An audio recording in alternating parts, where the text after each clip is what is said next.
शांति।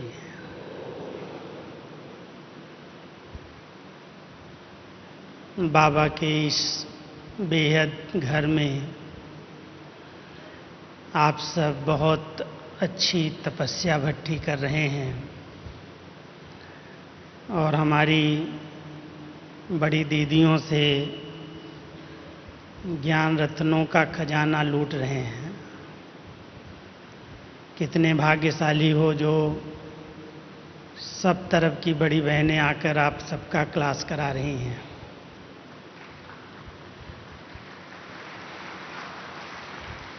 मैं समझता हूँ आज का विषय जो है मन जीत जगत जीत और उसके लिए श्रीमत की लगाम तो उसके ऊपर ही लगाई जाती है जो बहुत चंचल और भागने वाला होता है।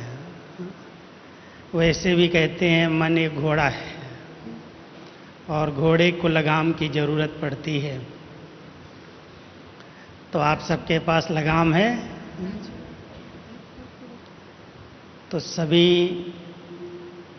मन जीत स्थिति का अनुभव मधुबन में तो करते ही हो। मन को जहाँ चाहें जितना समय चाहें वहाँ टिका लें,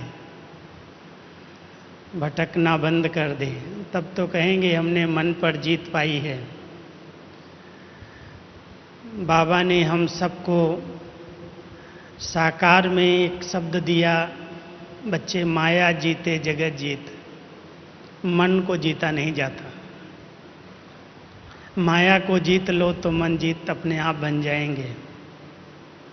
लेकिन कुछ समय से अव्यक्त बाबा ने मन जीत स्थिति पर बहुत ध्यान खिंचवाया है, क्योंकि मन अनेक जगह पर जहाँ जो संबंध होते हैं, जहाँ अच्छे और बुरे अनुभव होते हैं, उधर सेकंड से भी फास्ट गति में भाग जाता है। बैठे हो क्लास में और यहाँ बैठे हुए भी हो सकता है किसी का मन अपने बिजनेस में, अपनी दुकान में, अपने घर में, अपने ऑफिस में, अपनी खेती बाड़ी में जाने में उसको कितना देर लगती है।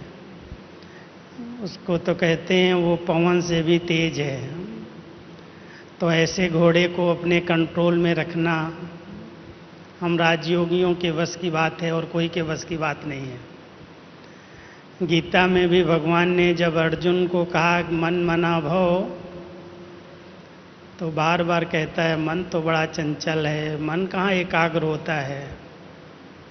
इसको वश में करना तो आंधी को बांधने जैसी बात है। तो हम सब ने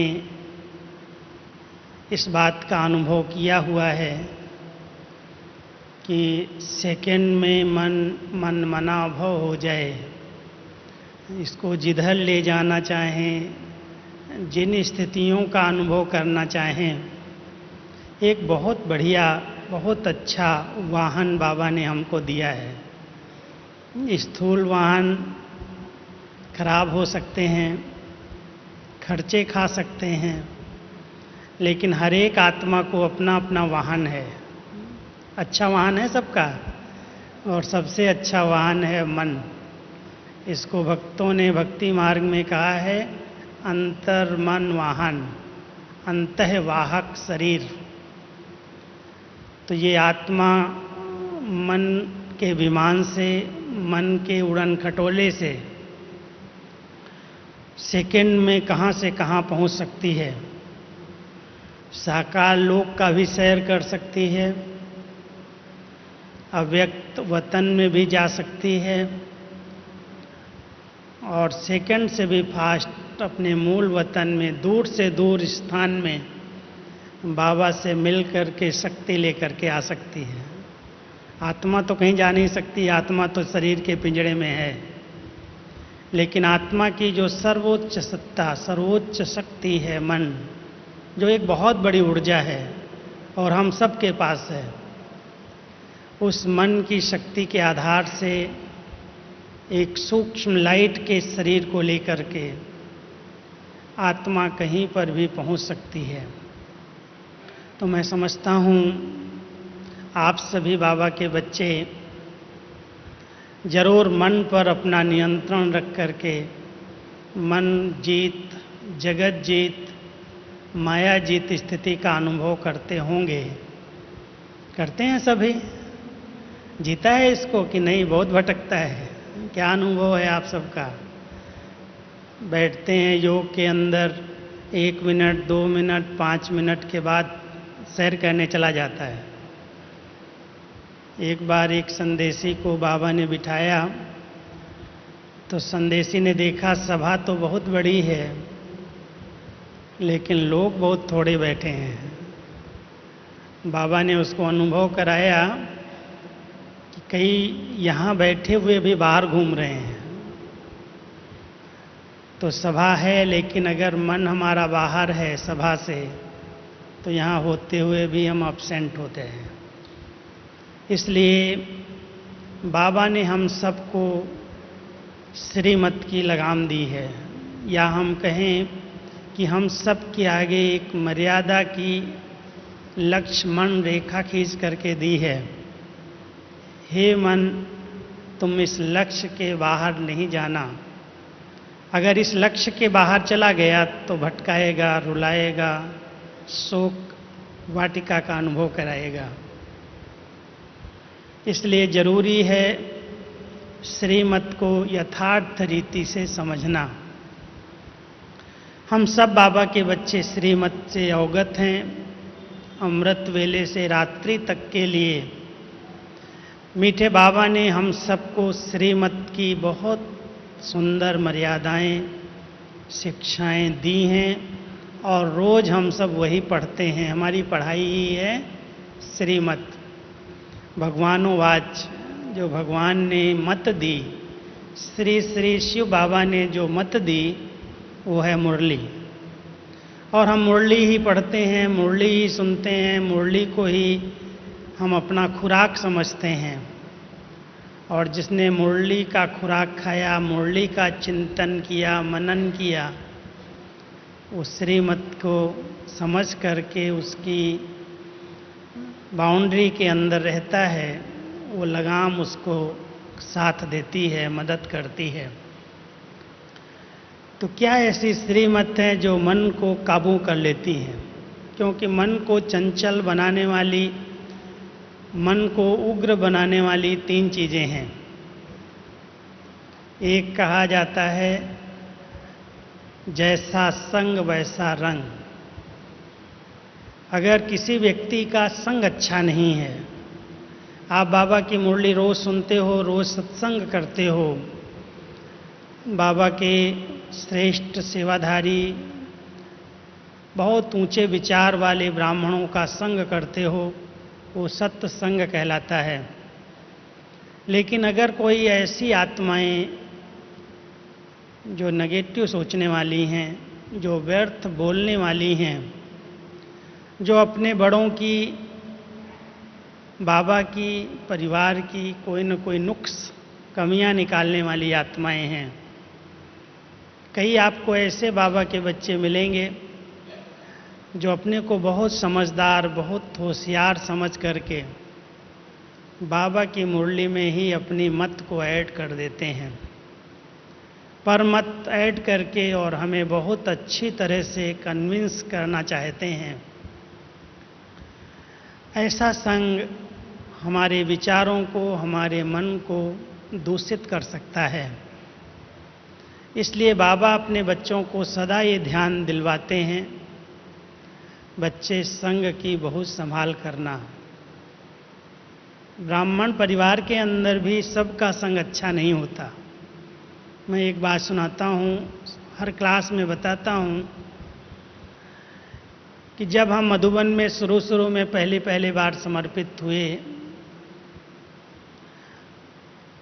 तो एक गांव से और एक स्कूल की लाइफ से हम यहाँ आए थे और बहुत ऊंची भावनाएं, मधुबन निवासी, इतना अच्छा घर, इतना अच्छा परिवार, बड़ों की पालना, उसके बीच में हम पहुंच गए। बड़ा नशा था। एक दिन हमारी दीदी मनमोहिनी ने मुझे बुलाया